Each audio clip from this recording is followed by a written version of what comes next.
Ito ang isa sa mga paborito ko na pampaswerte. Ito po mga boss ay yung ati pong uling at ganun din ang bawang.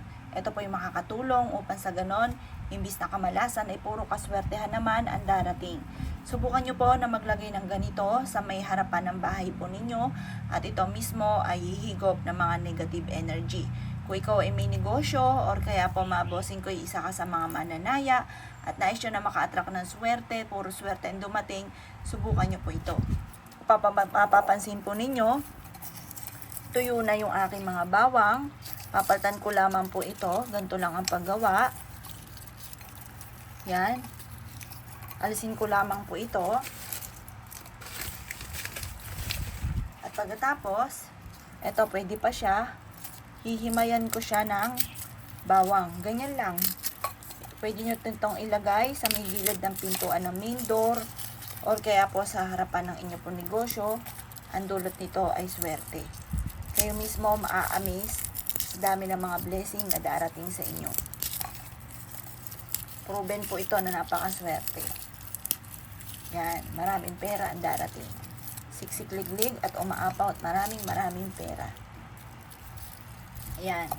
Ngayon po mga boss, ang gagawin nyo lamang, magwi-wish ka, sabihin nyo sa pamamagitan nito, maraming pera ang darating sa akin, kailanman hindi na ako mamumblema sa pera.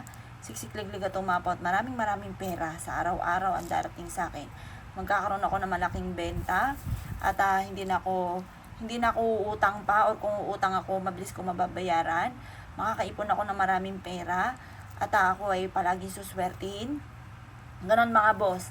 Ito, proven po ito na napakaswerte, lalo na sa negosyo, pagdating sa usapin ng proteksyon sa loob ng inyong tahanan, para tuloy-tuloy na pasok ng swerte, subukan nyo po ito. At pagkatapos, ibilad nyo siya sinag ng araw, at pagkatapos, gawin nyo po ito mga bossing ko ng Tuesday or Friday. Pero kung busy ka sa mga ganyang araw, gawin nyo po ito na kahit anong araw, basta makakapag-concentrate ka sa mga pagwi-wish. Pagkatapos sabihin nyo, simula na ito ng tagumpay ko, maraming pera ang darating sa akin.